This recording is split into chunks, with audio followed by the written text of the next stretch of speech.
My mom created a fun way for us to learn the most important rules of life. Yah's command.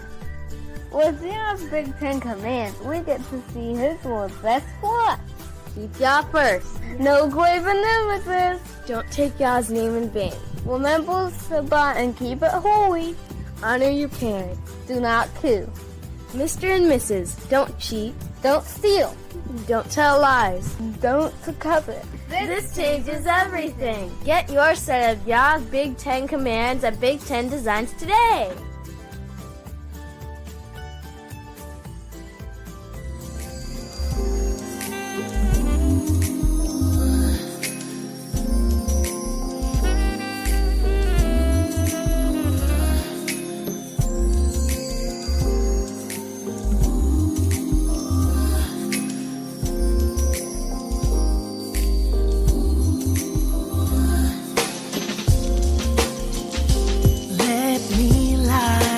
Pastures green, take me high to the heavenlies. Why don't I just walk away? Everyone needs a little space into the future. It's hard to bear. It's all consuming. Above all the world, the wind and seas, you reach for me and lead me to the hiding place. Come away and rest. Meditate, reset. Come away and rest. Meditate, reset. Come away and rest. Meditate, reset. Come away and rest. Present with the Most High is my relief. Showing your strength is perfect even when I'm weak. Your word sustains me. I can suffer long. Nothing can change me or take away my love of y'all. Into the future. It's hard to bear. It's all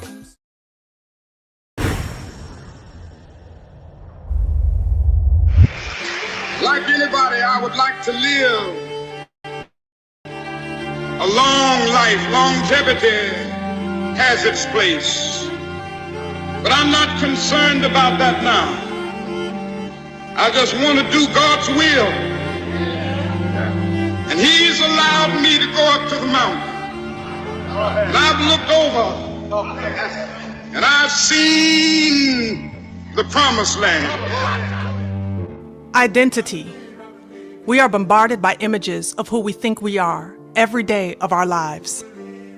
But some people don't think. They know. How about you? I didn't know my true identity, culture, heritage, or roots. As a Christian, I was told the only thing that mattered was my identity was found in Christ. But what about the Asian, Arab, Coptic, or European believer? Do they know their identity? Does it matter to them? How about you? This is who they tell us we are. This is what we know. But is it the truth? Take a journey with me as I share my story of faith and identity and discover why both life in the Savior and identity matters. Why our past, present, and future hinges on the knowledge of our true identity. Why all believers in the Messiah must wake up before it's too late. As the world gets darker, it is time for Yah's people to shine their light. Who you really are is one of the most important questions on earth. It's time you knew. Israelite. Israelite. Israel. Israelite. Israelite. How to know your identity without losing your Savior.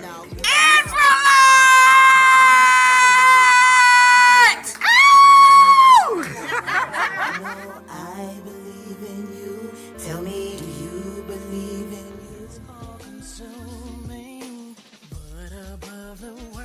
Shabbat Shalom, family. Shabbat Shalom. Grace and peace to all of you today. All praises to the Most High for each of you.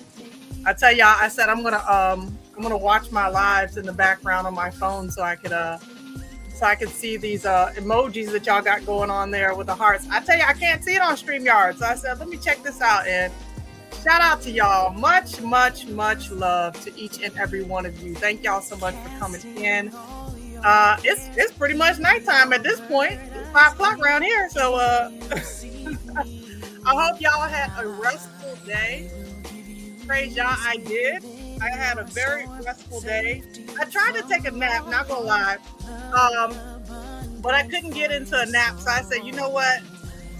I'm just gonna squash the nap today, and I'm gonna connect with the family because obviously, y'all know there's this whole thing going on today, right? The No Kings March in America, and we're gonna be getting into it. We're going to discuss the happenings around America, the happenings around these American parts. But before I do that, I want to give a shout out to the family. So, grace and peace, Sandina Rice, excited, peace and blessings, my beautiful sister and fam. Welcome, welcome. Glad to have you here. And thank you for tuning in. My brother Timothy, she beat you this time, bro. She beat you to the first comment. Shabbat Shalom, bro. Good to see you as always. This journey, peace and blessings. Glad to have you in here. Peace and blessings as always. Brian Johnson, grace and peace to you.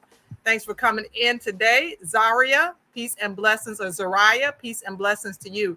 Got Sister Emma Horton in the building. Peace and blessings to you. Always good to see you. Adrian of Yasharel, peace and blessings. Got Tanya Horton in the building. So got Emma, Tanya, mom, daughter duo up in here. Peace and blessings to both of you. Stepha DC, peace and blessings to you as well. Got my sister S. Dowdy in the building. Peace and blessings to you. All right, who we got here? We got Clayester Thomas. Now it's high time for us to come together on plan and strategy. Yeah, I'm not in disagreement, bro. I am definitely not in disagreement. Y'all open up the scroll, praying for the Most High's guidance. That's what's up. That's exactly what's up, for real. That's what we need to be doing, straight up. Raya Bree says, shalom, everyone. Boycott Thanksgiving and Christmas is on, though these are not our heritage anyway. Yeah, you know what? I have been seeing those videos. A lot of folks like, man, we boycotting everything. And it's not just our people. You know what I'm saying? Which I'm glad when our people back away from those things for sure. But it's people all over America like, nah, we ain't even got no time for messing around with this stuff, okay? Forget that. Boycott it all. So I totally agree. And yeah, that's all. I just believe that's the Most High's doing. You know what I'm saying? That's how he's working it out. Tanah, shalom, shalom. Good to have you in the building. Linya Huda, peace and blessings to you as well. Yes, hit that like button. Hit that like button if you have not already done so. Go on and hit that like button. Got Ninja Firewall in the building. Peace and blessings. And Sister Lamara Johnson, as always, good to see you. Sister Cynthia, peace and blessings to you as well. All right, y'all. I'm going to go ahead and I'm going to get ready to get started. Again, if you have not hit that like button, go ahead and do so. If you're not subscribed, definitely go ahead and subscribe to the channel. We're always coming out with fresh, awesome, balanced, biblically content, and we're just glad to have y'all along. Shout out to my monthly supporters, members of Patreon. Shout out to all of you who continue to support the platform and the ministry in the way that you do. So much love to all of you. Now, I want to say something real quick before we get started. And then we're going to get into the nitty gritty.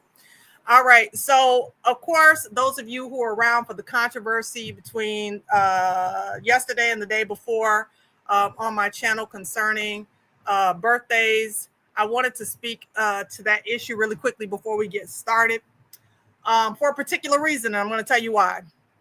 So there were some things that were said about me, right? My character that needed to be addressed. And I'm going to go ahead and do that. One thing that you're going to understand about me is that I'm generally open to correction. I really am. But the thing is that it truly depends on the motive and the intent behind the person's words for me to listen to what's being said. That's just straight up.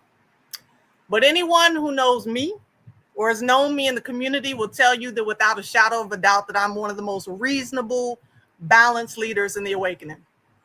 I regularly share on this channel about us all being in different parts of the journey in this walk and being patient with one another. I also share how I'm a work in progress. I mean, if y'all been following my channel, y'all know that's one of the main things I say, that I'm a work in progress, that we're all in different parts of the journey. But there are times that I know what I know and I stand on business when I know it. And I don't let the opinions of others distract or deter me because, as I tell y'all all the time, I'm born again. I got my own walk with the Most High, and the Ruach HaKodesh leads me into all truth, as he does everyone who belongs to him. He said, my sheep know my voice, and another's they will not follow. So that's what born again believers do. They listen for his voice, okay? The voice of Yah. They read his word and ask for his guidance. And when in doubt, they ask for guidance from other leaders, other brethren. So as a wife, I ask for guidance from my husband. And as a leader, I ask for guidance from other leaders. And by the way, I want y'all to know that I have very strong leaders around me that I ask guidance from. Some of them you know, like Yakoba and Tayu, Brother Lorvins, Auntie Judy, Sister Halda. Others y'all don't know. But yesterday, my character was attacked because I took a different stance than some of you concerning the celebration of life, aka birthdays. Now, this is the problem. You see, I was called a false teacher by some of you. I was called someone leading the flock astray, a woman to be weary of because I wouldn't back down. And somebody took the scripture about the 144,000 virgin men and all of that, and they intertwined it all. Okay?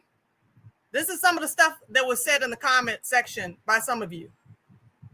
Now, I want to say this for all the people who chose to slander my name and my character. When I say love yourselves while hating your enemies, I'm talking about you too. I'm talking about the bloodline brothers and sisters who are quick to slander someone because they have a difference of opinion. You pulled out your scriptures and I pulled out mine. We came to different conclusions. But let me tell you how that works when you have real love in your heart for the brethren. You see, years ago, I had a conversation with a close brother and sister, my husband and I did, about pre-trib rapture. My husband and I once believed in the idea, but as Yahuwah began to show us how that teaching was false, we began to show them. And they did not readily receive the truth that the Most High was showing us. They simply disagreed with us. But you see, we didn't call them false brethren. We didn't accuse them of being deceivers or wolves. We simply said, okay, we're going to agree to disagree. It took several years for them to change their position, but eventually they came to understand our position on the pre-trib rapture. But you know, the thing is we're still very close to this day. Now, the problem among our people continues to be the same curses of Deuteronomy 28. We're quick to be evil towards one another, lack patience, lack love, position ourselves over those who Yah has chosen to give a voice to, and we're walking in slander. You see, there are people who the Most High actually chose to allow to speak. But you want to insert yourself above the people that he's given a voice to speak to by slandering their character and their name. That's what you do. Now, the truth is, y'all don't have any real idea of how much the enemy attacks those of us that are on the front lines. But, you know, we keep going and we keep trusting Yahuwah to order our steps and keep putting out content and teaching and keep loving, even when we're being mistreated by those who claim to have love for us. Now, I want to be clear. I have not changed my mind about birthdays. I prayed on it this morning, as well as the arguments that were presented to me. And when I opened up my word, it fell on Psalm 23. Yahuwah is my shepherd. I shall not want. He leads me beside still waters. He guides my soul. He prepares a table before me in the presence of my enemies. And you might be saying to yourself, I'm not your enemy, Ashonda, but I beg to differ. You see, to disagree with me is fine. But the issue is we don't know how to be agreeable in our disagreements. So ultimately, I'm not going to hate you even though you choose to come at me the way you did. I'm kind of used to it. But I will say this, though. You need to be careful who you call them false. You need to be careful on being quick to slander people. Yahuwah knows who belongs to him, and he knows who doesn't. And with that said, Yah bless. And I'm going to leave it at that. So let's get on to the real reason why we're here tonight. We're here to talk about the protests that are happening today, the calamity that is happening to the second Egypt and Babylon all around us that we're seeing in real time. So we're going to watch a couple of videos and we're going to do some commentary on what we're seeing that's happening. All right, so let me go ahead and shoot over to this video here that I saw on TikTok. It's at MSNBC. I hope y'all are having a blessed day, by the way. Problem is when you got all these videos, they're trying to figure out which one is which. You know what I'm saying? It's just a lot. Like, which one is it? Y'all give me a minute. All right, is this the one? Is this the one? If it's the wrong video, I'm going to try again. There we go.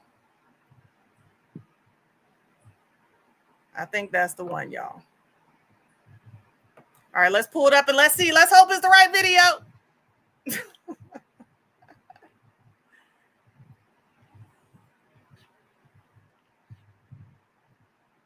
All right, so today's the day that we get to see what the Republicans were so scared about.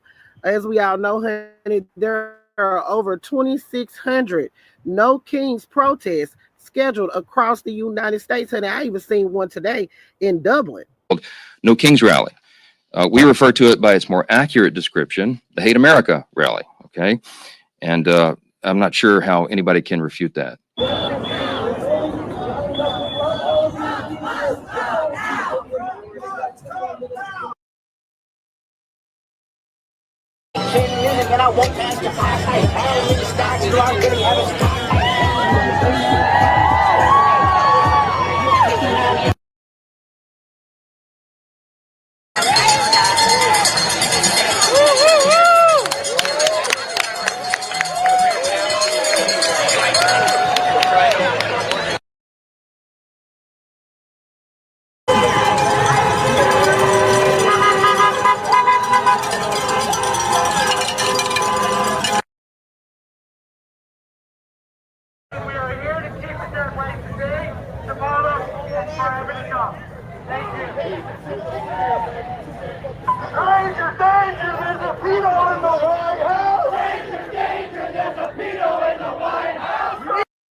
Saturday today. But again, this is a live look back here at home, a live look at First Ward Park. We heard from speakers, several speakers. Here in Carrollton, Texas, and it is almost exclusively all old white people. All right, so that is some of the footage from the rallies. Reportedly, about 100,000 people out there in New York. There's a bunch in North Carolina. Again, there's over 2,600 rallies scheduled for today. That's what they were scared of, people exercising their right to free speech peacefully. And that appears to be happening. I want you guys to stay safe, drink plenty of water, and remember, if there are any agitators in the crowd that are trying to rile things up and create a distraction, just go ahead and walk on by. You know what I'm saying? Do not engage, because that is literally what these people are waiting for. They're waiting for content. They're waiting for something to happen so they can try to push the Insurrection Act and things like that. So be careful out there. Take care of yourselves and each other.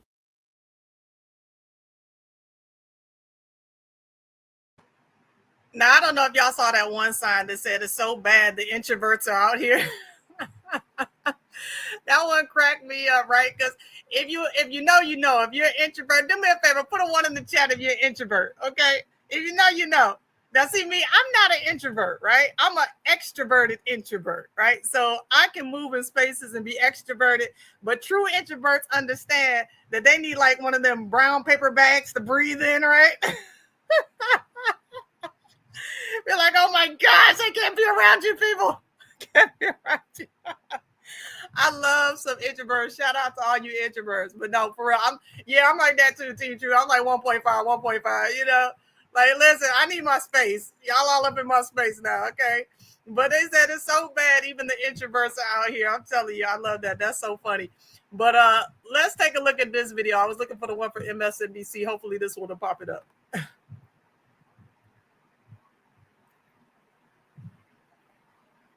Let's talk about the part of history you like to tout the most, Black invention. That wasn't it, y'all. I don't even know where that one came from. Okay, let's see here. I think it's this one right here. Y'all see how we be doing stuff off the cuff? We doing stuff off the cuff around here. Off the cuff. I might not even be able to find it, y'all. I can't find it. Oh my gosh. I wanted that one in particular. Ah, darn. There was one on MSNBC that I wanted. I can't find it, y'all. My bad. But anyway, the one on MSNBC was interesting because they had this veteran and he was talking about how he had gone through real war. And he was talking about ICE. And he was saying how ICE, they're not real soldiers. The ICE, they're brutalizers. And he was talking about the fact that ICE has been pushing their weight around on women and children. And he said that's something that you got to be very careful about because those are not actual soldiers. Those people are actually just vigilantes that have been given power by the dictator in control. And so she said, well, how do we deal with that? How do we stop that from happening? And he flips around his flyer and he says, you got to get rid of the dictator in control. And of course, it was a picture of Donald Trump. I thought that was very interesting. But there was another video on here that I thought was pretty interesting because of the whole idea behind Black folk getting involved, right? When it comes to this whole No Kings protest. And I don't know if y'all know, but there's a lot of people out there. There's us and Speckles, but there's not a whole host of our people out there. And so this guy on here, he shares why it is that he believes that we need to stay out of it.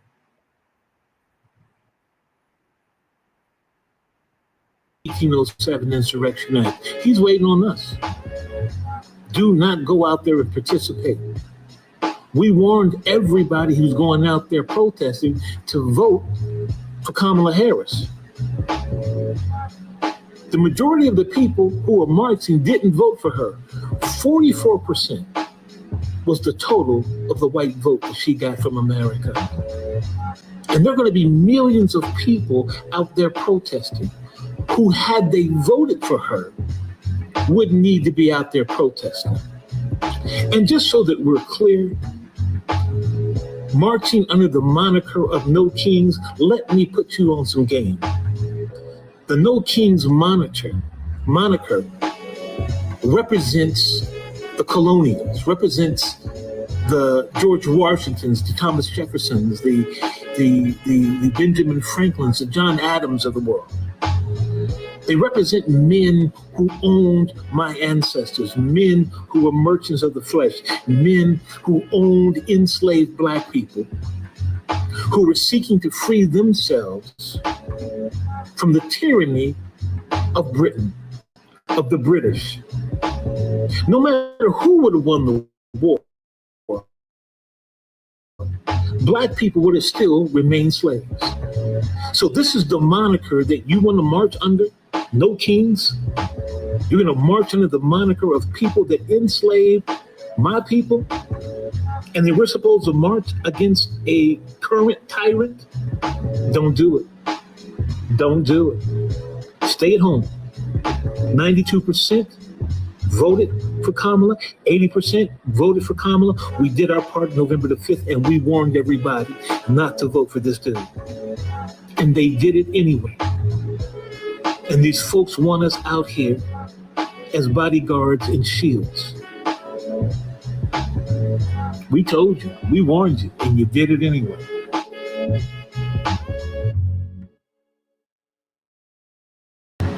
That man is waiting for Black folks to come out. Now, I've been saying for years and years and years that two wings, left wing, right wing, or two wings of the same vulture. I know they say the same bird, but I say vulture, right? Because at the end of the day, what we have to understand is the way politics is set up. It's set up in the pyramid, right? This is something I learned back in college. My professor was talking about this, how on one side, on the left side and on the right side, you have the political parties in America. But at the top of the pyramid, that's where you have your real leaders, right? Your globalists. You have those who are controlling on both sides. And I think the problem is is that when it comes to most people, every 4 years they're being played as though to believe that they have some type of choice in the matter about what their elected officials are going to do. Now, I will say that when it comes to, let's say, non-federal offices, when it comes to state representatives, you might have a little bit more, just a little bit more choice in the matter and what it is that they're going to do to impact you on a level in your state. But it's not as much either, because they still have to take their orders from the federal government. Do you understand what I'm saying? They're still, at the end of the day, there's limitations that they have. So sometimes people come in and they're excited about making change on a local level, and they may be able to make some changes, but ultimately they're not able to make the changes that they would like to be able to see on a wide scope and a wide basis, because they have to take their orders from Washington. And so that's what we see, where you have a lot of these states and you got this back and forth Democrat Republican argument about who is operating in the state the best way, or in the city or in the county in the best way, and nothing is getting done. Have y'all noticed that? Give me a one in the chat if you notice. Doesn't matter who is leading, whether they're Democrat or Republican, nothing is being done in that particular city or county of substantial degree, regardless of who's leading in that demographic.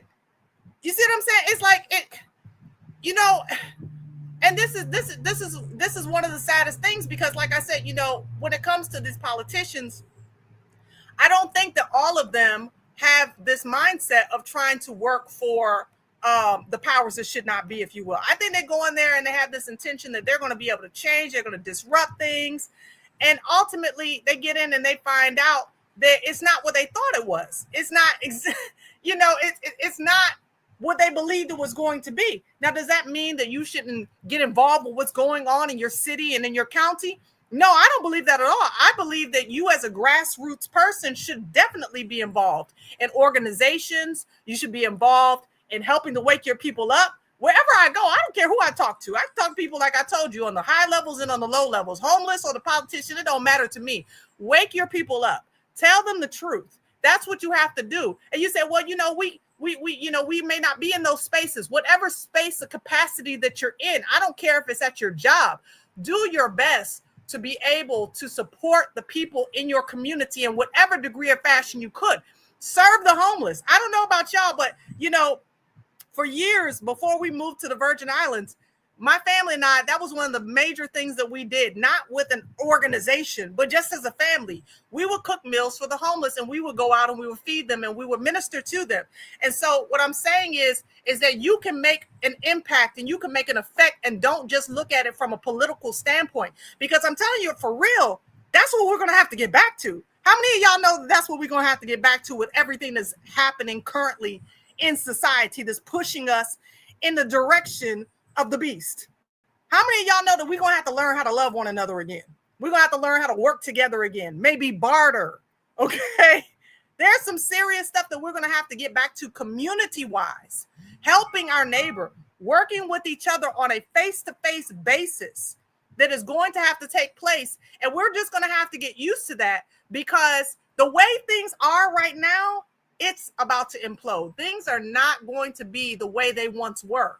And I don't care what your position is in this life, whether you're working in the private sector and the public sector, whether you are a layman or a leader, it doesn't matter whether you're wealthy or you're poor. You're going to have to get to a place where you understand that things are not ever going to go back the way they once were. It's just not going to happen. So yeah, it's all an illusion. Don't get caught up in this country's politics. They love to have black people in their pockets. The truth is an important message, not Repubs or Dems. It's true. And, you know, look, I know people who are diehard Dems, and I know people who are diehard Pubs. And I say at the end of the day that I'm in the middle, and I stand there because it's not about the politics. It's not about what party that you participate in. It's about what the kingdom of Yah says. And his kingdom is the most important kingdom, because his kingdom is going to stomp on all of these kingdoms. His kingdom is going to replace all of these pseudo governments, because ultimately they're really, like I said, at the top of the pyramid. They all bow down to, you know, the God of this world. Nevertheless, let's continue on our discussion, because this whole thing is really, why it is that we're in this condition. And, when I hear people talking about Kamala and voting for her and how it would have changed, it just shows me that our people we got a lot to learn. But I did find out that video on MSNBC, and I do want to show it. I kind of explained it a little bit, but I would like to show it because I feel like the video, I feel like it definitely has some good points to it. On 26th and 7th, and we have a producer who's more than 10 blocks behind us and says there is no end in sight in terms of how far this protest is going. We're trying right now to get an updated estimate. Originally, they thought about 200,000 people, but right now, best guesses are that they've far exceeded that. Just the turnout here in this city. They've been estimating more than 5 million people are going to take part in all the cities, big and small, that are taking part in this movement. Here in New York, number one concern is that the scenes that we're seeing play out in the city of Chicago right now, the aggressive immigration enforcement, the citizens, the teenagers who have been detained by federal agents in recent days, that's a scene that's going to come here very soon to New York. Already the administration has basically telegraphed this, the president threatening that if Zoran Mamdani, who's very likely to become mayor in a few weeks, does become the mayor of the city, that soon those kinds of images are coming here. Take a listen to a conversation that I had with a Vietnam veteran, 82 years old, named Fred Herrera, as he spells out what's at stake here, Ali. This sign, when I saw young kids being dragged out, I've dealt with real soldiers. American soldiers, North Vietnamese soldiers. These are real soldiers. These are brave men. Soldiers fight other soldiers. Soldiers do not fight women and children.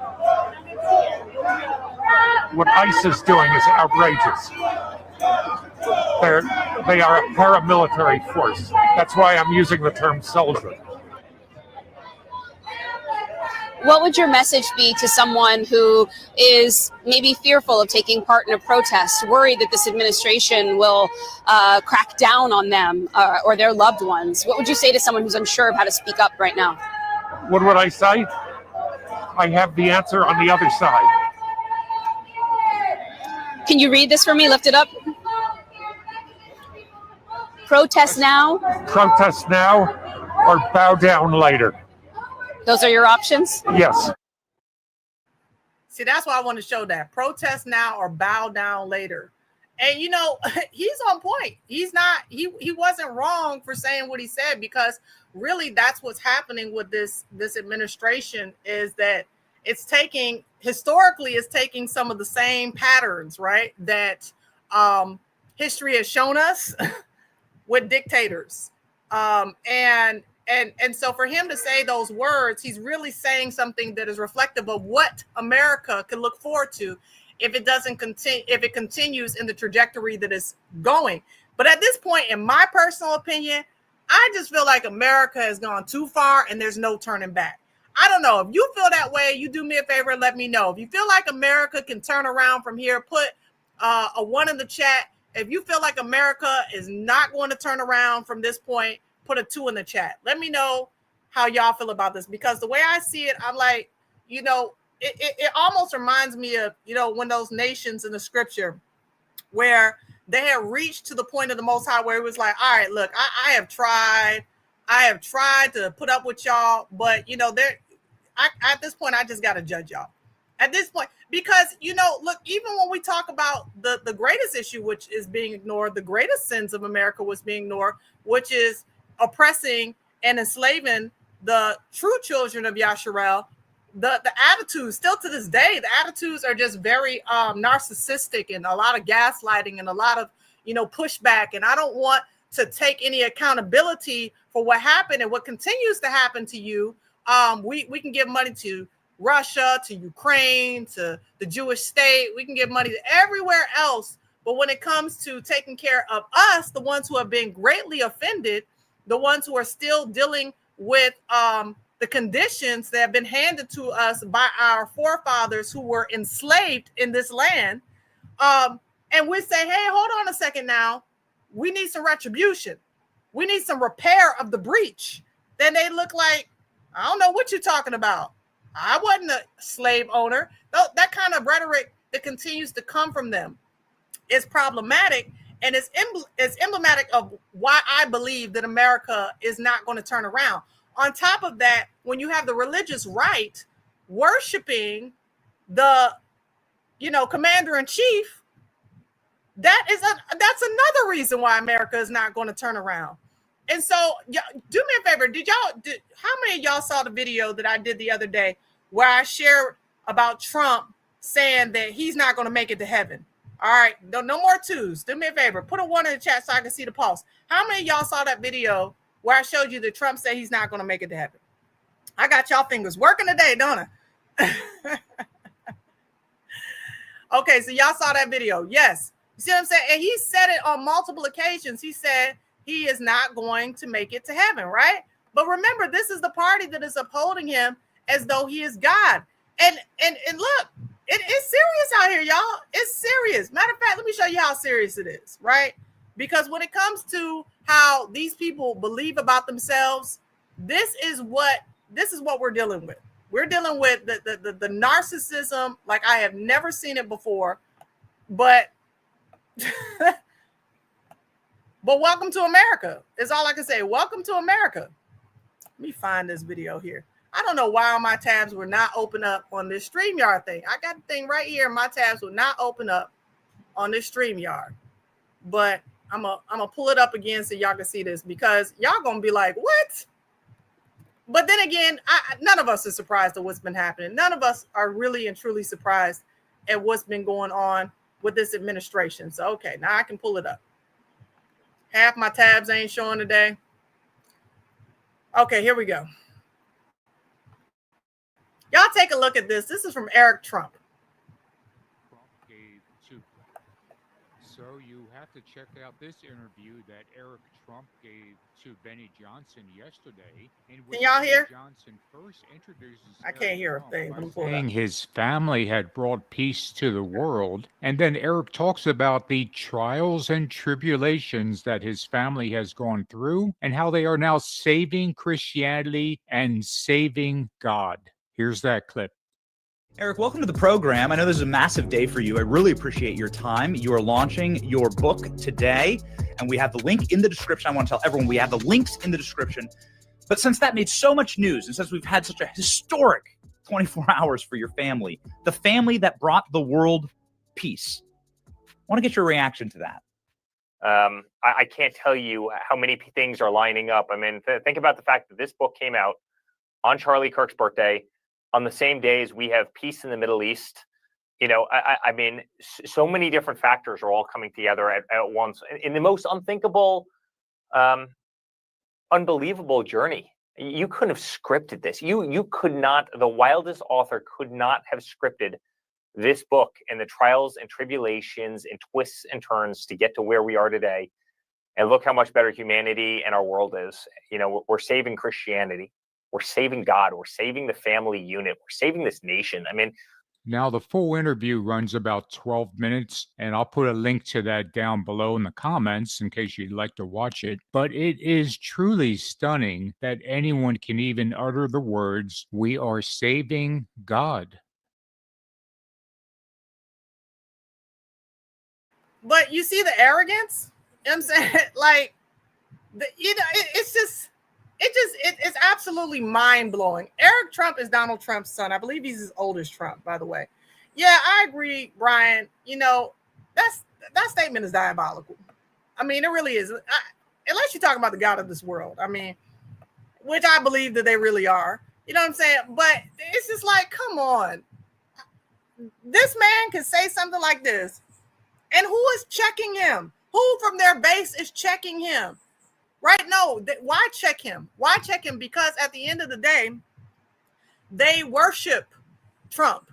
They build statues in his name. They sing songs to him.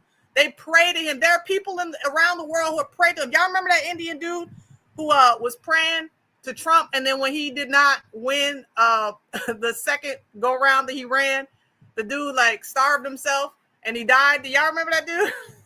I mean, it's really sad, but there's a lot of delusional people out here that worship him as though he is the Most High. You know, as we saw the Jewish state, they call him Cyrus. They actually, you know, look at him as though he might be the second coming. And a lot of people consider him to be definitely in league with the AC because of the things that he's doing, like the so-called peace treaty. And the delusion of Eric Trump to sit there and talk about, look how much of a better place this world is in now. Like, I mean, are you serious? And you know what got me too, right? Was when he made that statement. He said about the whole situation about Charlie Kirk, and that his book came out on the same day as Charlie Kirk's birthday. Who can make this stuff? You couldn't write a script about that. I'm sitting there rolling my eyes like, yeah, that's exactly what y'all did. That's exactly what y'all did. Y'all wrote a script. That's right. Mental health at its finest. Y'all wrote an absolute script. That's exactly what has happened, because y'all think about all of these things before you do it. You don't just do these things without consequence. You know exactly what you're doing, and you know why that you're doing it. So, you know, for me, when I see all of this stuff that's going on, it just helps me to understand that this is a part of the signs of the times, a part of the great deception that is coming out. And even when it gets down to these protests, because, you know, I personally believe that they're going to get their civil war one way or the other. Okay. If you agree with me, you can let me know in the chat. I believe they're going to get their civil war one way or the other. If they can't, if it can't be a race war, if we ain't participating, as much stuff as they doing, if we're not participating, they're going to get it one way or the other. Whether it's with black versus white, white versus black, whether it's Democrat versus Republican. And for me right now, I think that the next place and stage that they're going, like I said, what happens after, right? Y'all know we're in the middle of a government shutdown, right? We in the middle of a whole government shutdown. Let's read on that, because a lot of people are talking about the government shutdown, but let's find out exactly why it is that they shut this government down in the first place. And what we on, day 18, I believe, day 18 of the shutdown. So let's take a look at this article from the BBC on this whole shutdown. So this article says, start at the top. My computer's being a little slow today. Why the U.S. government is shut down and what happens now. All right. So we're going to read a little bit of this, not the whole thing, but it says the U.S. government shutdown has entered its third week where Republican and Democrat politicians no closer to an agreement on how to resolve an ongoing budget dispute. It means that some, but not all, U.S. government services are temporarily suspended, and around 1.4 million federal employees are on unpaid leave or working without pay. Although budget confrontations are common in U.S. politics, this spending fight is especially tense because President Donald Trump has drastically reduced the size of the national government since taking office and has suggested he may use the current impasse to make further cuts. The Trump administration has already moved to lay off about 4,000 workers as the shutdown continues. Though that was temporarily blocked by a federal judge on Wednesday, the White House has said it will appeal that ruling. Now, why did the U.S. government shut down? The shutdown happened because Republicans and Democrats cannot agree to pass a bill funding government services into October and beyond. Under the U.S. system, the different branches of government have to reach an agreement on spending plans before they can become law. The Republicans currently control both chambers of Congress, but in the Senate or upper chamber, they are short of the 60 votes needed to pass the spending bill, which gives opposition Democrats some negotiating power. They want to see an extension of expiring tax credits, which make health insurance cheaper for millions of Americans, and for a reversal of Trump's cuts to Medicaid, a government health care program used by millions of elderly, disabled, and low-income people. Democrats also oppose spending cuts to government health agencies. A stopgap bill designed to avoid the shutdown was passed in the House, a lower chamber, but did not clear the Senate. And so on 1 EDT on October 1st, U.S. government had its first shutdown for nearly 77 years, not 77 years, because the first shutdown 7 years ago was also under the Trump administration. And that had to do with the wall. Y'all remember he was talking about that wall that Mexico was going to pay for, right? So that was the first government shutdown. So there hasn't been one in 7 years. And now 7 years later, under Trump's administration, again, there is another shutdown. So they're talking about which government services have been stopped and which are going to continue to carry on. Now, this is, look, when people what people need to understand is the government has its hand in so many different areas, right, of regular, normal society that everybody gets impacted one way or the other. So it says not all aspects of the government stop during the shutdown. Services deemed essential continue as normal, although in many cases staff are not paid for the duration of the suspension. Y'all hear that? They're not paid for the duration of the suspension. Border protection and law enforcement staff, immigration and customs enforcement, ICE agents, and in-hospital medical care workers are expected to operate as usual. However, thousands of flights have been canceled or delayed because of a shortage of air traffic controllers who are also expected to work without pay. Now, it's not just them. I was hearing a story about the TSA workers, right? Because the TSA workers also work for the government and they're not getting paid. So I don't know. Some of you have maybe traveled in this last 3 weeks. Maybe you could share in the comment section what your experience has been in the airports, because a lot of people are saying that they're having a lot of problems. And the thing is that when your flight has been canceled or delayed, a lot of times these airlines are not actually reimbursing you. They're not paying you back for that ticket, especially if you got one of those non-refundable tickets, right? They're not paying you back. I remember just months ago when I was traveling and there was a hurricane that hit the VI. Well, my flight was canceled. They did extend another flight because, you know, they were the ones who canceled the flight, but they did not pay for me to have to go and spend the night in the city that I was in at the time. So I had to come out of pocket to go get a hotel so that I didn't have to stay in the airport. And so that is what happens when there's all of these things that are going on inside the government and the shutdown. You are going to be impacted whether you like it or not. There is going to be a reality that people are going to be impacted because of everything that is happening. So government employees deemed as non-essentials have been furloughed. They've been temporarily put on leave. Contractors work for federal agencies but are not directly employed by the government are missing out on work too. Agencies like the Center for Disease Control and Prevention and National Institute of Health also have furloughed many workers, affecting ongoing research programs. Services like food assistance program and federally funded preschool institutions like the Smithsonian Museums have been reduced or closed. See all of this stuff that's happening? There's so many closures that are happening that are impacting people's everyday lives. It's a huge thing that is happening to everyone across the board. Nobody is going to get out of this unscathed, right? Everybody's going to feel this to some degree or the other. All right. So that's what they're saying in terms of the government shutdown. But what is that bill, right? What is that bill that they're talking about passing? Now, do y'all remember when Biden was in office during COVID or COVID, and they came out with a particular loan? Do y'all remember the name of that loan? That loan was called the Paycheck Protection Program, or the PPP loan. How many of y'all remember that? The PPP loan. Now, that was during the first worldwide calamity that took place, the PPP loan, right? Okay. So now that Trump is in office, now we have the one big, beautiful bill, right? Now we got the one big, beautiful bill. Now, see, when I talk to y'all and I tell y'all that a lot of this stuff, we got to look beyond, right? We got to look in between what is being said to us, right? So if we just take a look here, we see that PPP and BBB look very close to this number here 3 times, right? You see, all of it is leading to a particular place. It's all leading to a particular place. And they do this stuff through symbology all the time.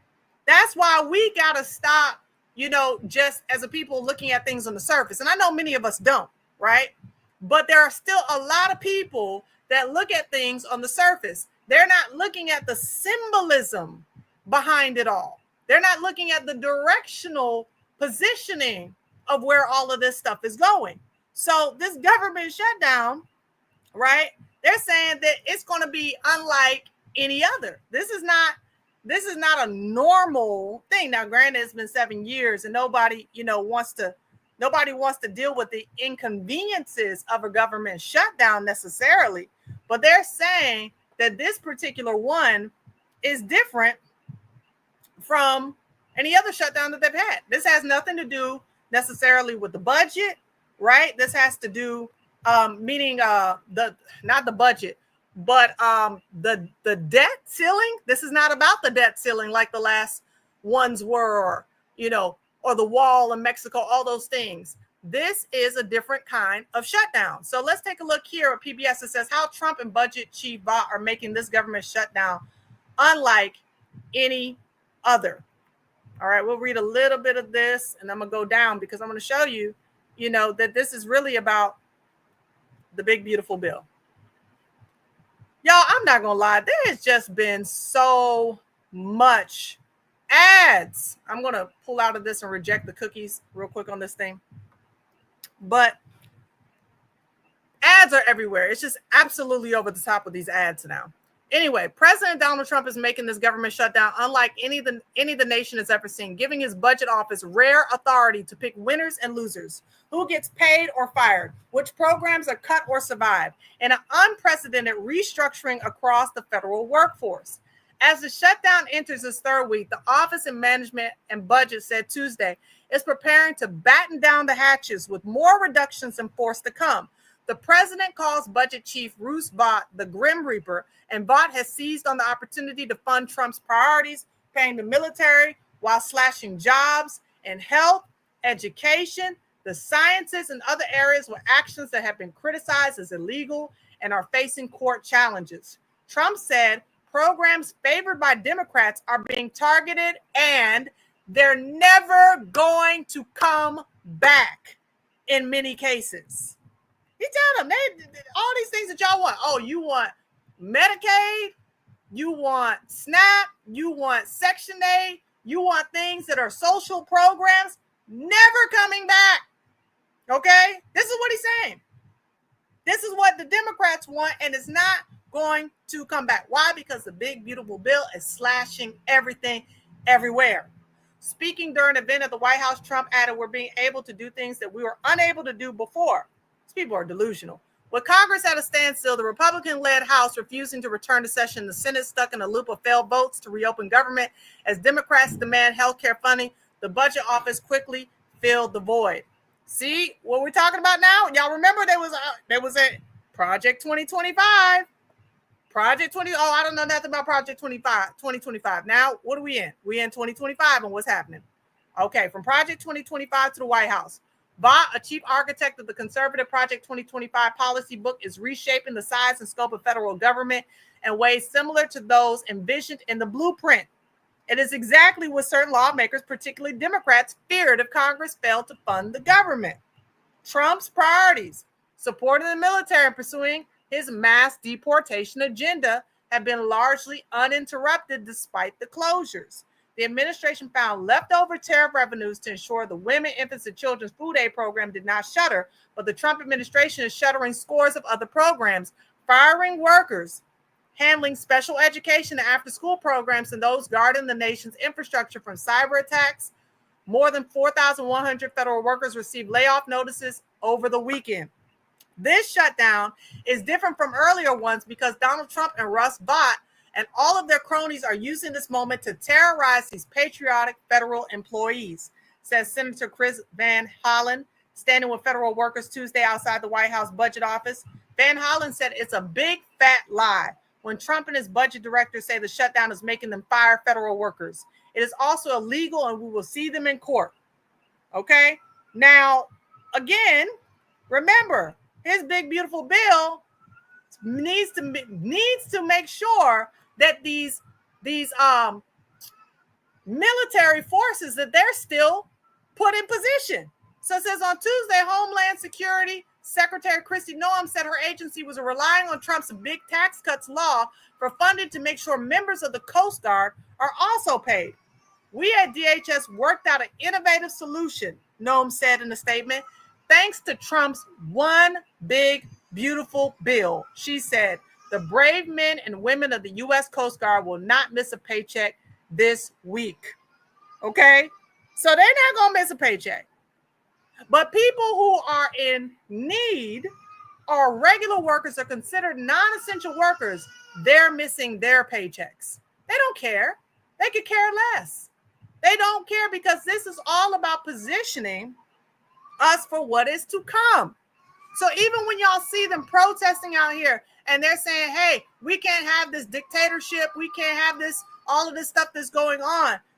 Look, again, the Democrats are not in a rush any more than the Republicans are to restart the government. So once, like I said before, left wing, right wing, they got the same agenda because everybody's pointing the fingers. Everybody's saying, oh, it's somebody else. It's not us. It's Trump. It's not us. It's the Republicans. It's the Democrats. Look, at the end of the day, all of them are operating under the same system.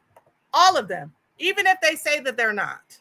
All right, let's listen to what Gavin Newsom has to say about Trump really quickly, because his thoughts on Trump are what a lot of people see that is getting ready to happen.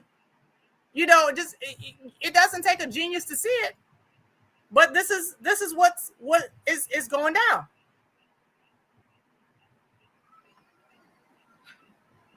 I don't think Donald Trump wants another election. You think for a second you want? I have 24 Trump 2028 hats. His folks keep sending me. And you think he's going to run again? No, don't give me. You don't. Who spends $200 million on a ballroom at their home and then leaves the house? So this is serious, guys. This is serious. So it'll be Newsom Trump in 28. No. This guy doesn't believe in free, fair elections. He tried to wreck this country. Were you there January 6th? I think Fox was. At least they were in a lawsuit. They seem to have lost any memory of that. Shareholders didn't. I mean, he tried to light democracy on fire. He dialed for 11, almost 12,000 votes. Now he's doing it in plain sight. And people said, oh, it's just Trump being Trump. People actually think this guy's serious about having another election? You think he's joking about 2028? You think when he brings foreign leaders to the Oval Office and he goes to the White House store, have you seen this? Anyone? Is it just me?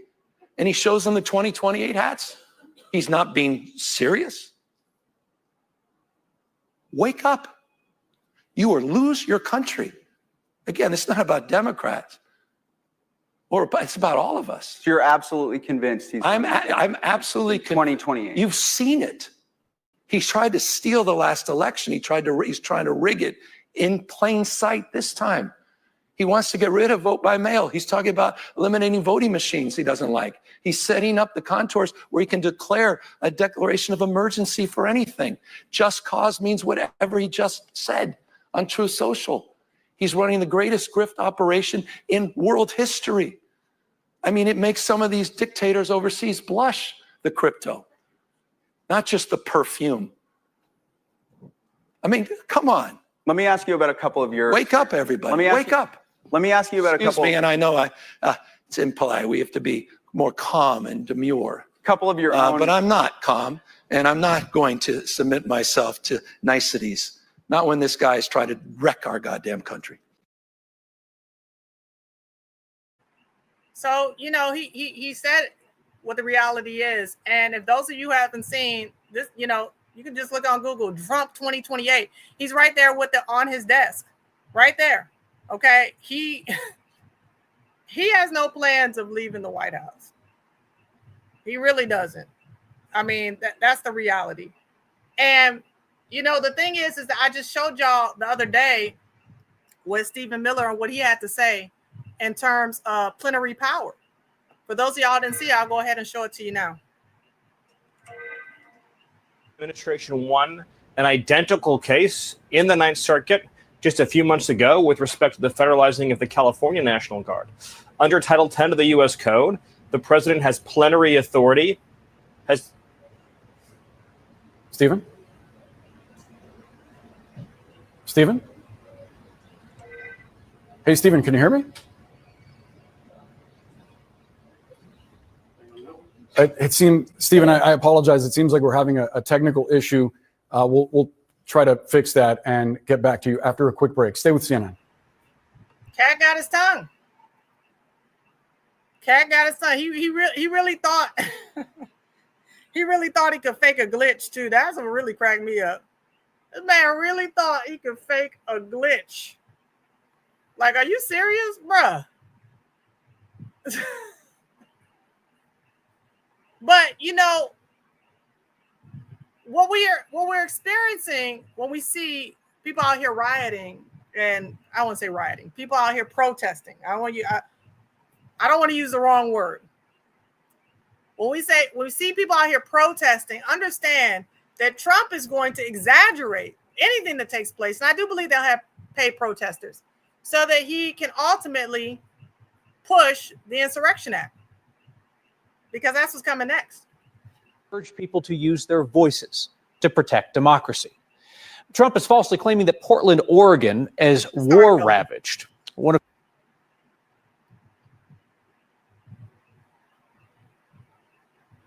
President Trump is threatening to invoke the Insurrection Act and deploy troops on American soil as judges move to block his effort to send the National Guard from red states into blue states against their will.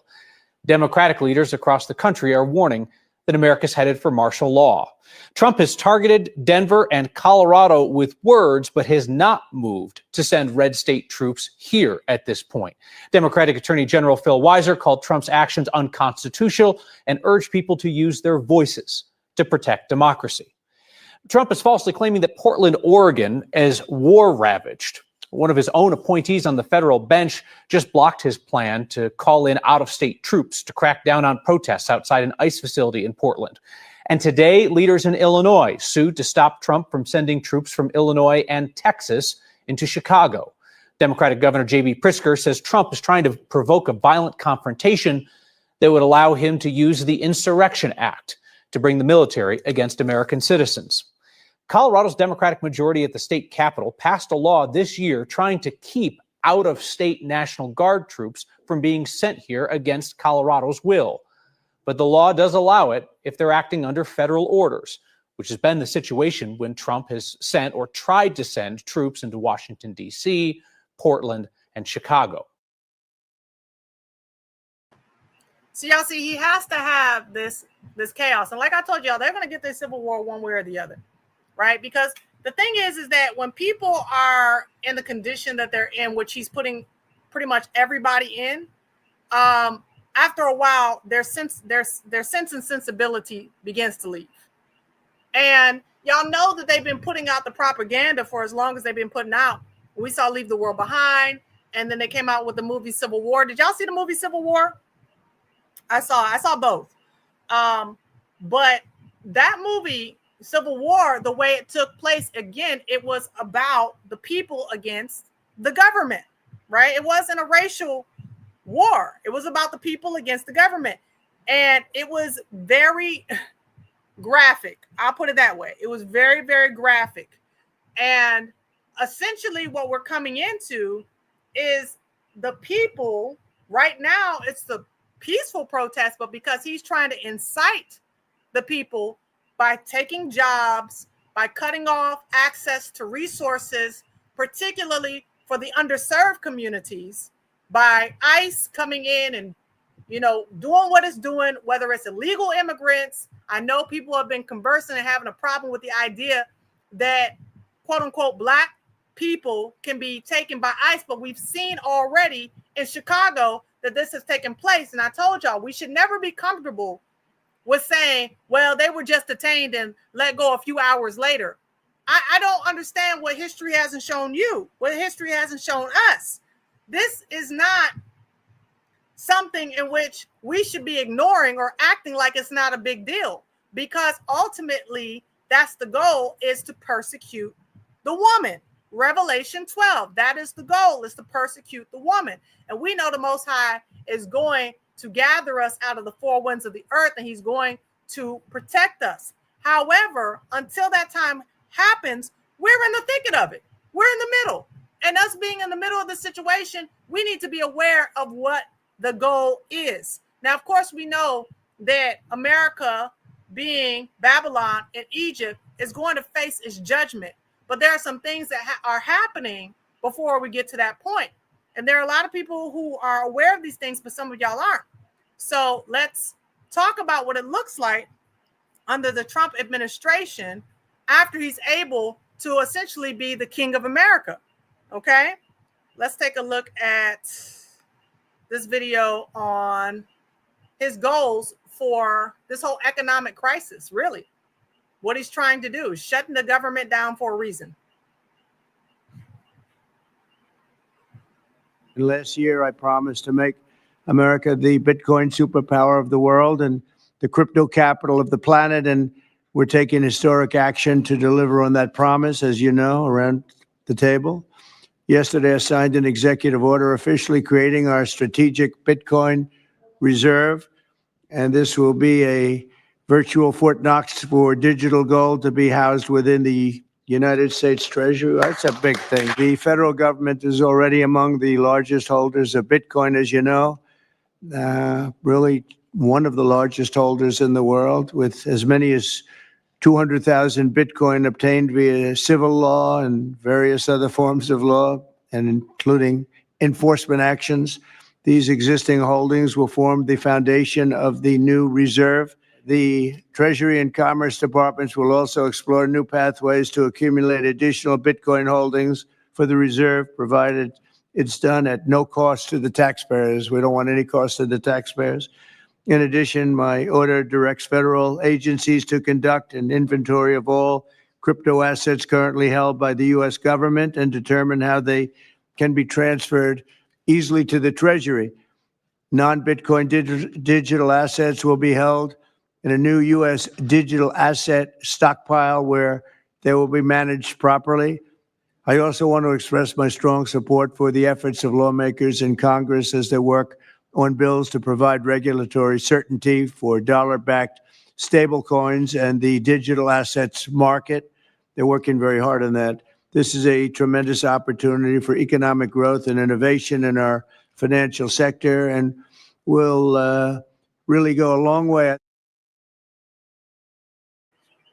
So Trump really is not, he's not okay with just being the king of America. Y'all know he wants to be the king of the world. And he's competing with China for this, digital monies and being the leader. He wants to be the leader when it comes to everything digital, right? So when we see this breakdown that is happening, it's happening right in alignment with what it is that he is projecting for it to happen, because of the fact that he doesn't want America to be last in anything. Remember, this is a complete narcissist that we're dealing with, right? We're dealing with a very narcissistic man. But how does that work? How do you get people on this digital basic income? Well, all you have to do is put them on universal basic income. And this is something that other content creators like Yacoba has talked about before. And we need to understand that even though America does not currently have universal basic income as a collective, that is becoming something that is growing in America. Let's take a look at this article right here, this from Newsweek, talking about how 18 states where Americans have already received basic income in 2025. Universal or guaranteed basic income programs are gaining momentum across the country as local governments and nonprofits experiment with the bold new alternative to traditional welfare models. According to Stanford University's Basic Income Lab, which tracks ongoing UBI or GBI pilot programs across the U.S., citizens in 18 states, as well as D.C., have taken part in some form of basic income study this year. UBI differs quite radically from welfare as we know it because it goes to all without means, test, or work requirements, said Juliana Bittadanur, a founder of the Basic Income Lab. It builds a robust floor that prevents all from falling too low, and it achieves that with the principle of radical inclusivity. Everyone is opted in automatically. You hear that? Automatically. You opted in. Why it matters. Neither UBI nor GBI programs have yet become a nationwide practice in any country, and their implementation will continue to be hindered by political and fiscal concerns some governments may have over providing citizens with unconditional payments. However, the studies that have been conducted have provided important data on the benefits and drawbacks of income guarantees for citizens and could lead to further adoptions in the future. Given that economies across the globe are faced with mounting inequality and the prospects of automation depriving millions of working opportunities, advocates believe that providing a basic income is an increasingly necessary means of ensuring financial security in the face of rapid economic shifts. So you see, this is where your Dems come in, right? Again, like I told you, two sides, same vulture. Your Dems say, oh, well, see, you know what? Because all of these jobs are being shut down and people are not being able to provide for their families, you know, we should really adopt this universal basic income so that we can make sure that all of the needs of our citizenry are being protected so that they can get the things that they need. But see, this is all a part of the scam. This is a part of the con, to take people out of the current system and take them to the new system, right? The NWO system. And that's really what is happening. That's what's happening. This whole protest and everything that is related to it. When I tell y'all that the powers that should not be, they study human behavior. Okay, I'm going to pull out of this really quickly to say this thing. They study human behavior. Okay, they've been studying how we move and how we operate for a long time. What we have to understand is that every time that we go online, right? Every time we click in on Google or YouTube or TikTok or any of these other things with these search engines, Chrome and otherwise, they are collecting all of our data. Every time we open up our mouth and we have conversations and we have our phones nearby, they're collecting our data. They have been studying our movements and behaviors for a very long time. Does anybody think for 1 second that this administration is surprised that the things that they're doing has led to this No Kings protest?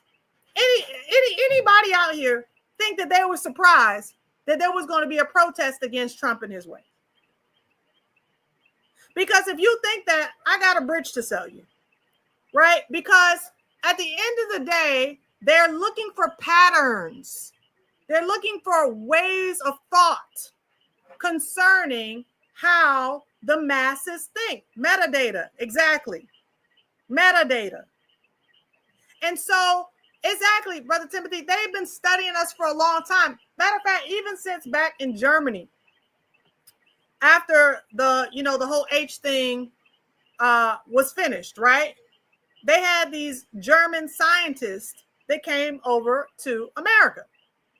And a large part of their job was, again, to study the behaviors and the patterns of the people. This stuff is methodical. This stuff is scientific. This stuff is spiritual. And so when we see the masses erupting in protest about what is taking place, they already knew that that was going to happen, which would trigger what is going to happen next, which is what Trump's goal is what the Insurrection Act.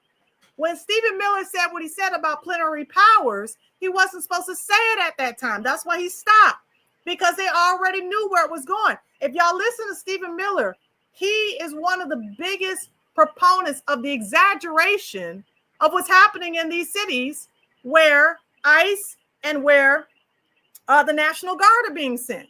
He's one of the biggest. The exaggerations that come out of this man's mouth, they're over the top, but it's intended to do that so that the authoritarian powers can work without dispute. But remember, again, they're all playing on the same side.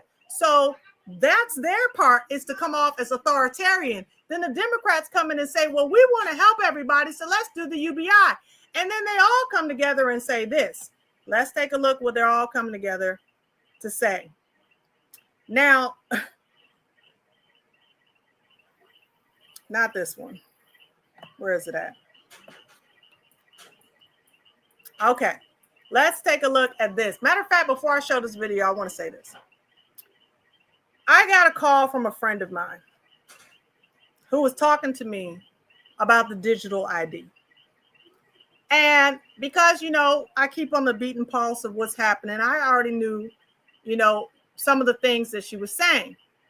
But one of the things in particular she was saying, is a very wise woman, and she was researching, and she said that the particular ID that they wanted to give her had some numbers in it that were very interesting. They had these numbers in it, the ones at the bottom, right there. She said that those are the numbers that were on the digital ID that they wanted to give her. And y'all see what's happening over there in Europe right now. You see how everybody's being forced to have this digital ID, and they already told them you cannot work if you do not have this digital ID. But y'all, that's essentially what the next step is, what's coming. Let's take a look at what this guy says about the history that we need to be aware of concerning this digital ID.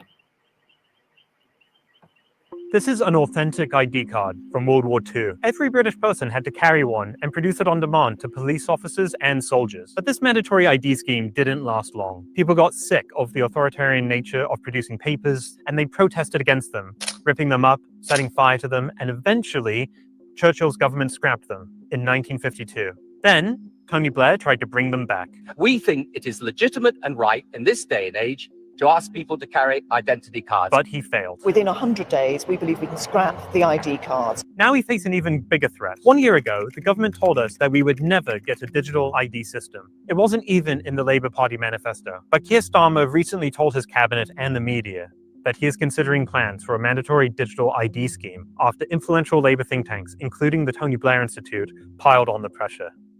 Digital ID will make our interactions with each other and with the state faster, cheaper, and more reliable. But I think that 20 years or so on, a couple of decades on, people are looking differently about the idea of digital then cards, probably more digital ID now. And last week, the new Home Secretary, Shabana Mahmood, confirmed her support for digital ID. My long-term personal political view has always been in favour of ID cards. No one voted for digital ID, and the government has no clear mandate to implement one. Yet now we're on the brink of having every adult in the UK forced into a digital ID scheme, inserting the state into our everyday lives. A digital ID is much different to a physical ID. They facilitate the collection of vast quantities of personal information into population-wide databases, which can be amalgamated, searched, and analyzed to monitor, track, and profile us all. So, what does the public think?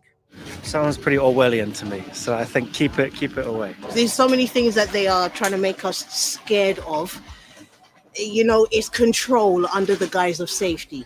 And I'm not quite sure I agree with that. I don't know if I want my child's information on a piece of card where somebody else can get hold of it. I think it's wrong in as much as we get these people coming over on boats who have no ID and they're getting put up with no information whatsoever.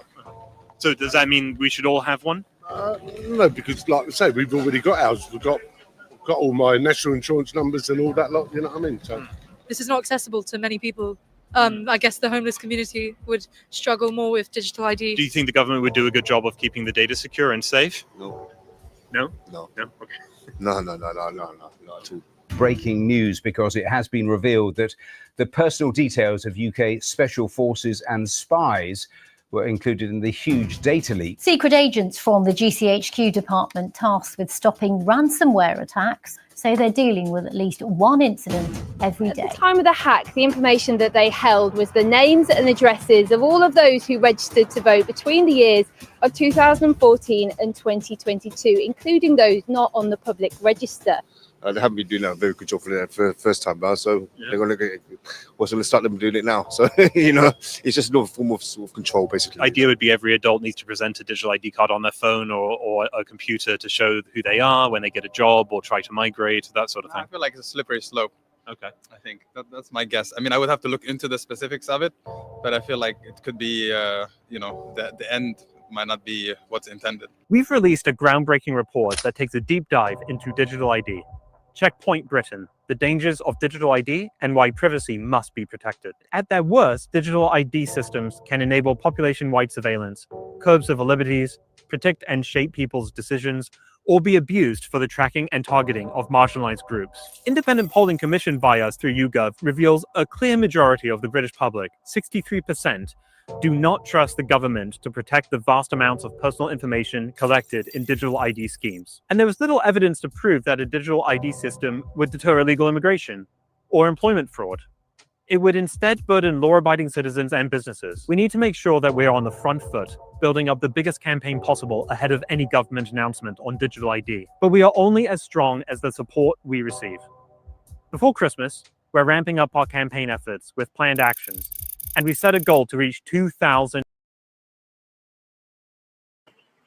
So y'all see what the goals are. With this digital ID, of course, is going to have everything anything about you and your day-to-day life inserted in this ID.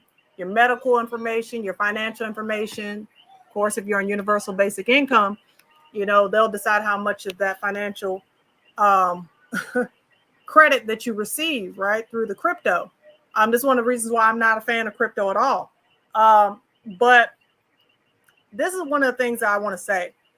You know, as I was gathering my information and stuff and my notes for what's going to happen after all of this, you know, I was just kind of like, okay, well, Father, you know, this is a rough one right here, right? This is a rough one.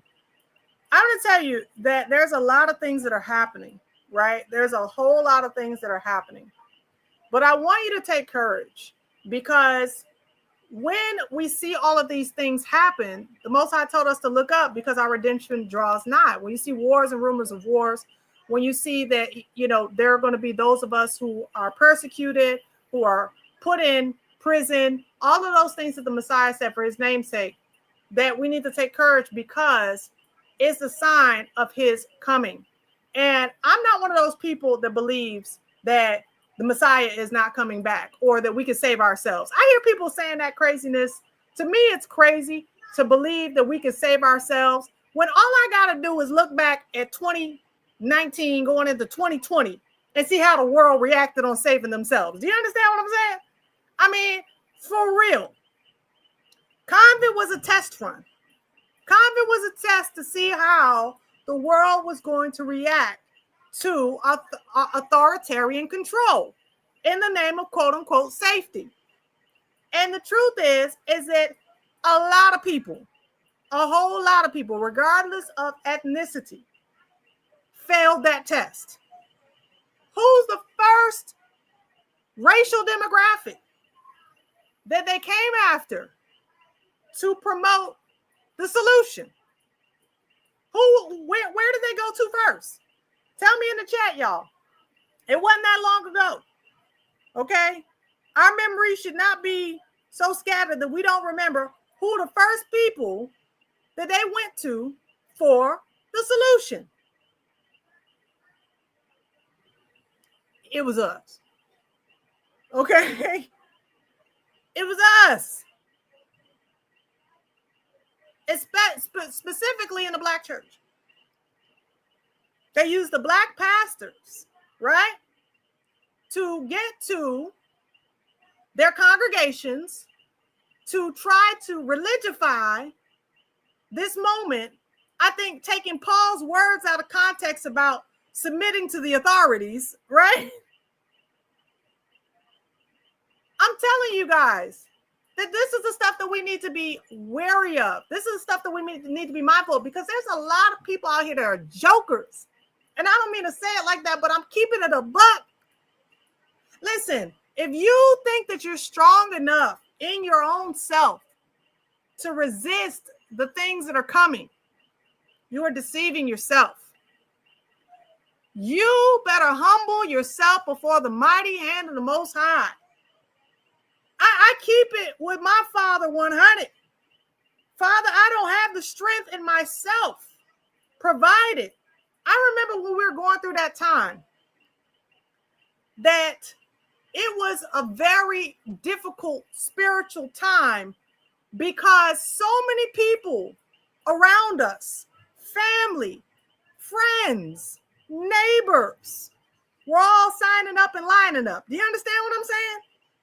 They was all signing up and lining up. Okay? People that were close to me. Like, Ace Boon Cool. Like, you my heart.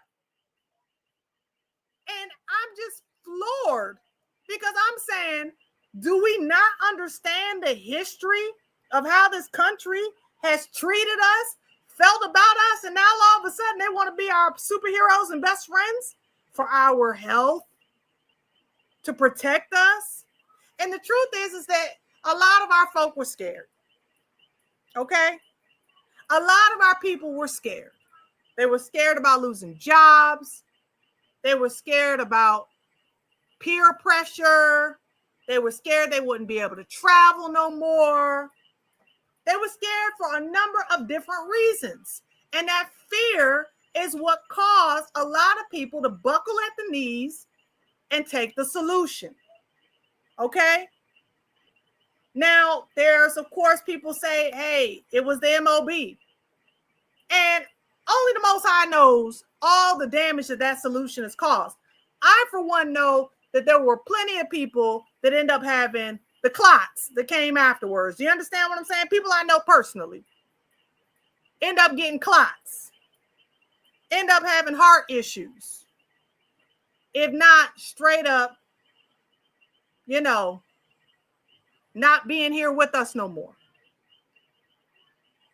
So what I want to encourage y'all and encourage myself and encourage all of us is that we have to not lean in our own strength, not lean on our own understanding. We have to be vigilant and pressing into the Most High, right? We have to be vigilant because what's coming next is going to make COVID look like a walk in the park. And that's not even talking about, the digital ID is not even talking about what's going to happen once the actual integration takes place. Do you understand what I'm saying? Once people become transformers. Once the ID is no longer good enough to be in your phone, it has to be in your hand or on your forehead. I'm saying we have to understand that that's where these things are going. Y'all help us. Help us and protect us, because what is happening, and this is not to be fear-mongering, this is to help us to understand the reality of what we're getting ready to face. Now, even as I tell you all that this is what we're getting ready to face, when I click off of here, I'm going to tell you, I sit down on the couch and I talk with my husband, and we talk about the happenings of what's going on. And both of us have this unexplainable peace. I want you to do me a favor. Put a 1 in the chat. If you're going through, you're being impacted by what's currently going on with this administration, but yet inwardly, you have a ridiculous, mysterious, unexplainable peace. Put a 1 in the chat. If you don't lie. Don't act like I got peace and you really don't. If you, in the midst of everything that is happening, there is some peace that's on the inside of you that's just absolutely unexplainable. You see, this is to me how you know who you are. And look, I'm just going to keep it a buck. This is how you know who you are in the Most High. This is why, when people say the things that they say, I look at it and I just shake my head, right? Because we are not supposed to be walking with a spirit of fear. And the reason why is because he didn't give us a spirit of fear, but one of love, power, and a sound mind. So understand that the enemy is operating through fear and control. And he's using these methods in order to get us into a place where we forsake our first love, where we feel like there's no way out. Don't we know that he always provides a way out? This is not on some religious stuff. This is on some real stuff. Brian Dow says, I'm calm, cool, and collected. And the thing is that even through COVID, I'm not going to tell y'all that there wasn't a stressful time. It was extremely stressful. But it was not stressful to the point for me or my family to where we buckled at the knees. It wasn't. And I don't give myself glory for that. I give Yahuwah glory for that, because I know I don't have strength within myself. I'm saying that we have to lean in. As a matter of fact, when COVID first kind of hit, I think we spent every night with a group of brothers and sisters. Some of them fell off, but a group of brothers and sisters praying for probably, I think, every night for about 3 or 4 months straight. We were on Zoom praying every single night. Okay. That's where we're going to have to get in our stance and our positions for what's getting ready to come. Why? Because he gives us revelation. He gives us direction. He helps us to understand what is the next way to go. And so what I said to y'all earlier about how we're going to most likely going to start needing each other again, bartering, loving our neighbor, working with one another. Because when I saw this go down in the UK, I thought, well, if the people made a collective decision and said, you don't have to worry about me not working because I'm not going to show up to your job if this is a requirement. If the people made a collective decision that they were just going to learn to work together and not worry about this, then it will cause the government to have to realize they don't have as much power as they think they do. But the reason why the governments have the power that they think they have is because there's a lot of witchcraft that is pulled over the minds of the people. And so the people don't operate as one unit. They don't operate as a united front. Now we can get up here and we could talk about how we are the people of the book. We could talk about how the Most High is our Father and we are the apple of his eyes. But if we don't begin to understand that that means we have to work together, that we have to unify, we got to stop being petty and problematic in the community. We have to stop looking for the speck in our brother's eye and forgetting about the log in our own eye. We have to stop being ridiculous and we have to start being relational. We have to start loving one another and working with one another and encouraging one another and praying for one another and supporting one another. Those are the things that we lack. But those are the very things that the Messiah said we would need in order for the world to recognize him as who he says he is, the way we love one another. You see, because the awakening is happening, but far too much of what's going on in the awakening is a lot of confusion and a lot of foolishness that's happening because we are still stuck on the traditions of men. We're still stuck in those, we're like bouncing back and forth between those Deuteronomy 28 curses and how we treat each other and the real freedom to learn how to obey his commands, which are to love one another, love him and love one another. And so I keep taking it back there because as this world is growing darker and more cold, we have to begin to grow lighter and more hot for our Father in heaven and for our Messiah. Let's take a look at these scriptures really quickly and find out what's going to happen with the judgment of the world, right? Because ultimately, this is what's going to happen to the rest of the world. It doesn't have to happen to us because he's already pre-warned us. But this is what's going to happen to the world. And it's their end. It's the end of their power. This is in Jeremiah 51. Babylon will suddenly fall and be broken. Wail over her. Get balm for her pain. Perhaps she could be healed.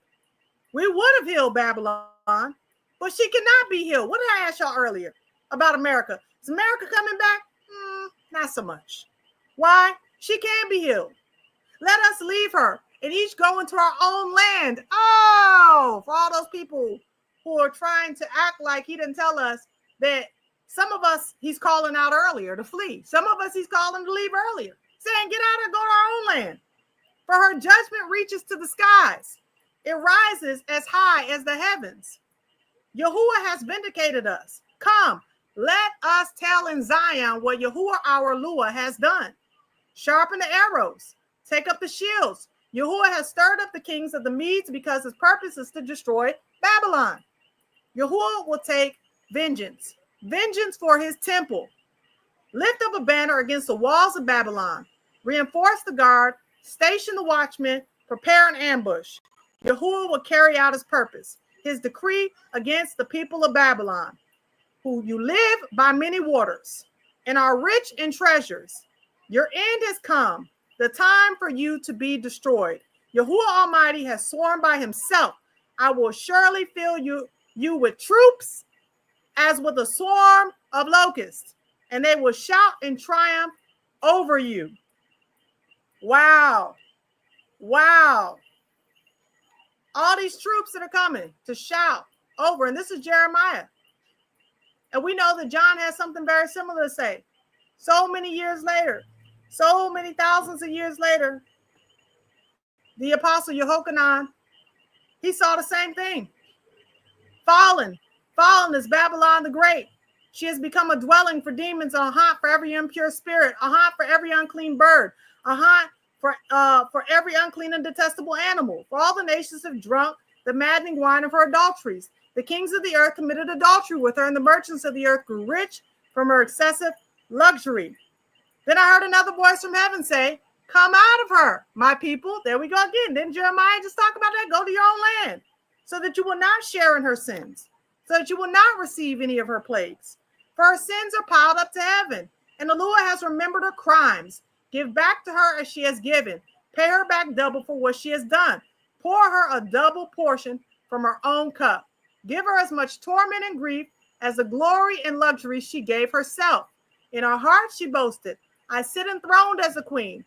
I am not a widow. I will never mourn. Therefore, one day her plagues will overtake her. Deletion, mourning, and famine. She'll be consumed by fire. For mighty is Yahuwah Eluah, who judges her. Now I'm going to wind down, and I want to say this.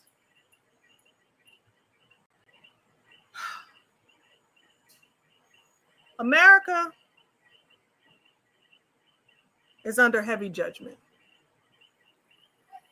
And a lot of these people out here that are protesting are those people who are to be judged with the nation.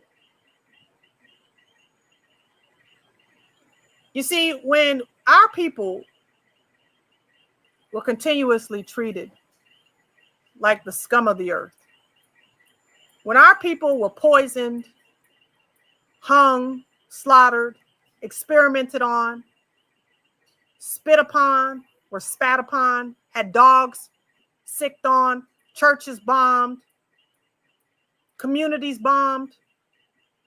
When our people were going through all those things, none of those things mattered to them. You see, a lot of these people protesting today are the ones that said they wanted to make that great again. Because that's what America was, and that's what America is. They want to make America great again. Now that America ain't so great, now they're out here talking about the Purple Revolution. How about we join together, Black people? We can hold hands and sing Kumbaya, and we can work towards a more perfect union. You see, the reason why we need to stay out of these protests is not just because of ICE or because of National Guard or because of any of those things.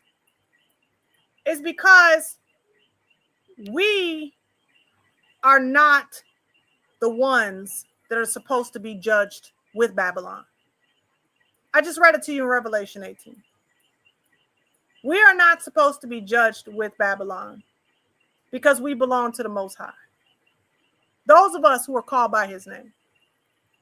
Those of us who he has awakened in these last of the last days.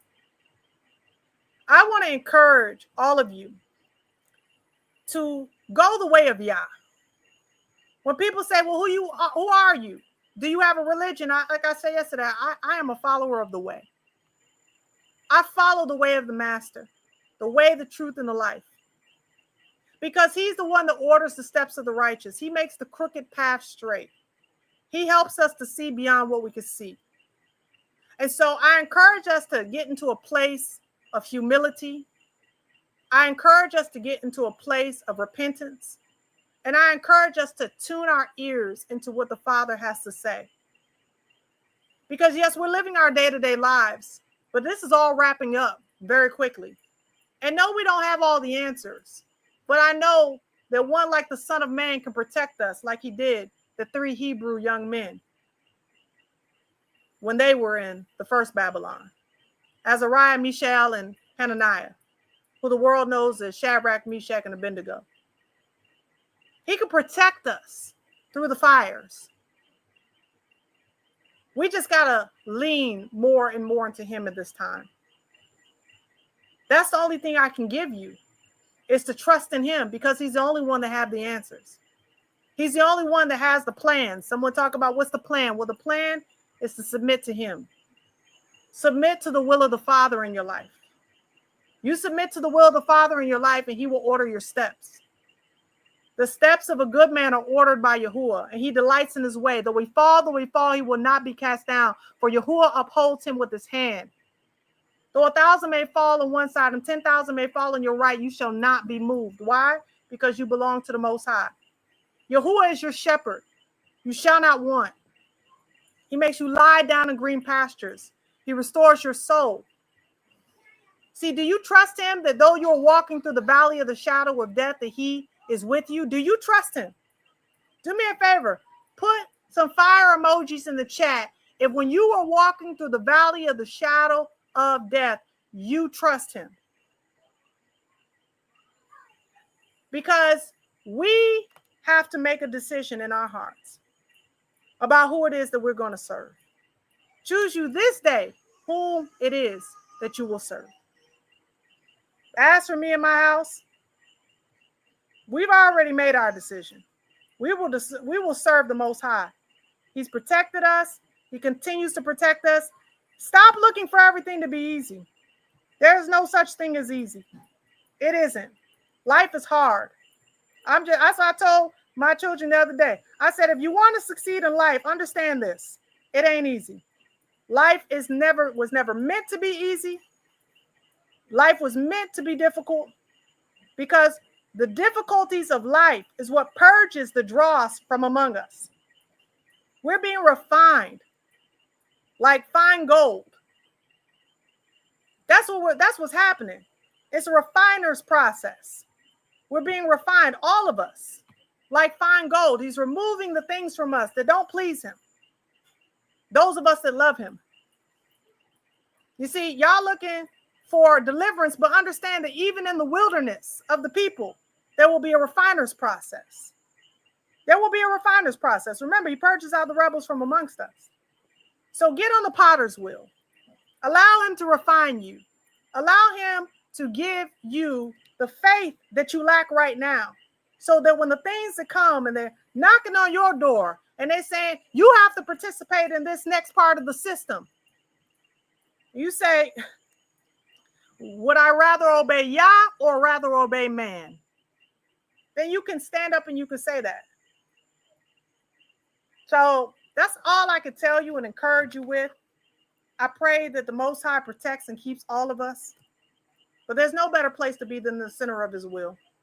Now, I found that out from my life. And that's why I live my life the way that I do. It don't always make sense to others. But if the Father tells me to do it, I know there's a reason for it. So I want to thank y'all for tuning in and listening. I want to give a shout out to Sister Melanie for your gift the other day that you gave. I appreciate you. Thanks for all of you who continue to support this platform. I pray that Yahuwah allows me to continue to bring out great messages for y'all, and that we learn to love one another, and that we learn to trust him more and more in these last and perilous days. So, family, may Yahuwah bless you and keep you all. And as always, love yourselves without hating your enemies. And until next time, Yah bless and Salamah.